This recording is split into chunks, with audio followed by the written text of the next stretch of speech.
Let's face it, confidence is attractive. It takes up space without stealing it away from anyone else and leaves room for other people to be themselves. Entitlement can look almost identical from across the room because it borrows the same posture and volume, then swaps in the assumption that the rules are for everyone else. The problem is that it often shows up looking polished, especially in loud rooms and busy workplaces where nobody wants to be the person to call out the negative behavior. Here are 20 everyday behaviors that get mistaken for confidence when they're really just entitlement in a better outfit. Number 1. Talking over people. Interrupting gets framed as assertive, but it usually just means someone has decided their thoughts matter more than the conversation. Real confidence can wait 3 seconds and still land the point. Entitlement treats other people's sentences like background noise. Number 2. Treating rules as suggestions. Skipping the line, ignoring the sign, or breezing past the policy can look fearless from a distance. Up close, it reads like someone expecting exceptions as a default setting. Confidence follows the same rules and still finds a way to stand out. Number 3. Expecting instant replies. Demanding fast responses to texts, emails, or DMs get called direct communication, but it often boils down to impatience with other people's lives. Entitlement turns someone else's time into a service-level agreement. Confidence can send a message and let it breathe. Number 4. Being rude and calling it honesty. Bluntness gets marketed as strength, especially when it comes with a shrug and no accountability. Entitlement uses honesty as a hall pass for cruelty and then acts surprised when people pull away. Confidence can tell the truth without making it a spectacle. Number 5. Dominating every decision.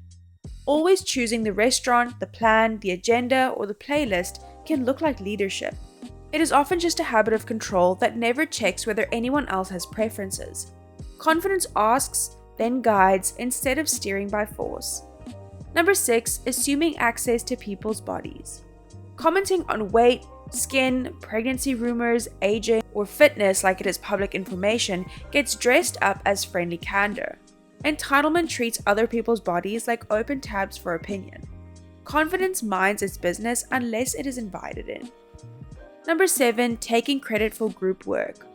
Owning the spotlight can seem like self-assurance, especially when the result is good. Entitlement quietly erases the people who carried half the load and then accepts praise like it was inevitable.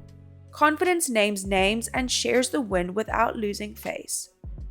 Number 8. Expecting emotional labor on demand.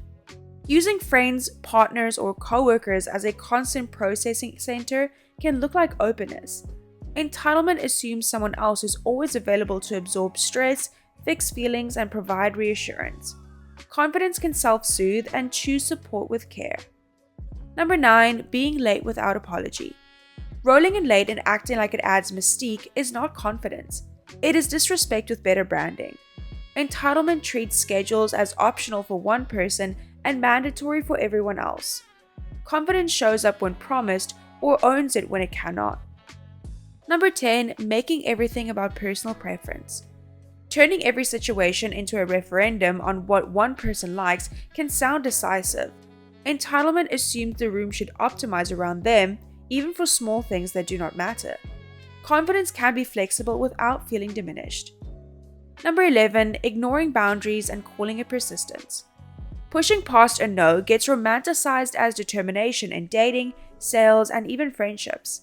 Entitlement hears a boundary and treats it like a challenge to overcome. Confidence respects the answer the first time. Number 12. Treating service workers like props. Snapping, sighing, barking orders, or acting offended by normal human limits can get excused as being particular. Entitlement shows up when someone believes payment equals permission to degrade. Confidence is polite, clear, and grateful without being performative. Number 13. Expecting praise for basic decency. Fishing for applause after doing the bare minimum can look like self-esteem at first. Entitlement wants credit for behavior that should be standard, like parenting a child, cleaning up a mess, or keeping a promise. Confidence does not need a trophy for functioning. Number 14. Turning feedback into a personal attack. Brushing off criticism as jealousy or disrespect can look like unshakable self-belief. Entitlement refuses the idea that adjustment is ever needed and punishes the person who tried to help.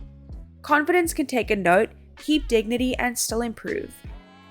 Number 15, refusing to learn people's names. Calling everyone buddy, sweetie, or whatever is easiest can feel casual and dominant. Entitlement decides other people are not worth the mental effort of basic recognition. Confidence can remember a name and still be cool. Number 16, using volume as authority. Speaking louder, longer, or more forcefully often gets mistaken for being sure. Entitlement uses sound as a substitute for substance and counts silence as winning. Confidence can be calm and still be taken seriously. Number 17, assuming an audience for personal drama. Dumping private conflict into public spaces can look fearless and transparent. Entitlement makes other people witnesses without consent and expects them to pick sides. Confidence handles hard things without turning bystanders into emotional furniture. Number 18, treating spared spaces like personal property. Leaving messes, playing audio out loud, taking up extra seats, or blocking walkways can read like ease in the world. Entitlement assumes everyone else will adjust, clean up, or squeeze around them. Confidence moves through spaces with awareness, not ownership. Number 19, expecting forgiveness without change. Offering quick apologies while repeating the same behavior can get framed as self-assured vulnerability. Entitlement wants the relief of being absolved without the work of becoming different. Confidence apologizes, then proves it with action. Number 20, calling attention-seeking leadership. Taking the mic, steering every conversation back to personal achievements, and performing certainty can look like a strong presence. Entitlement confuses being centered with being valuable and treats other people as supporting cast. Confidence makes room, listens well, and still leaves an impression. That's all for this video. Don't forget to like and subscribe. Thanks for watching.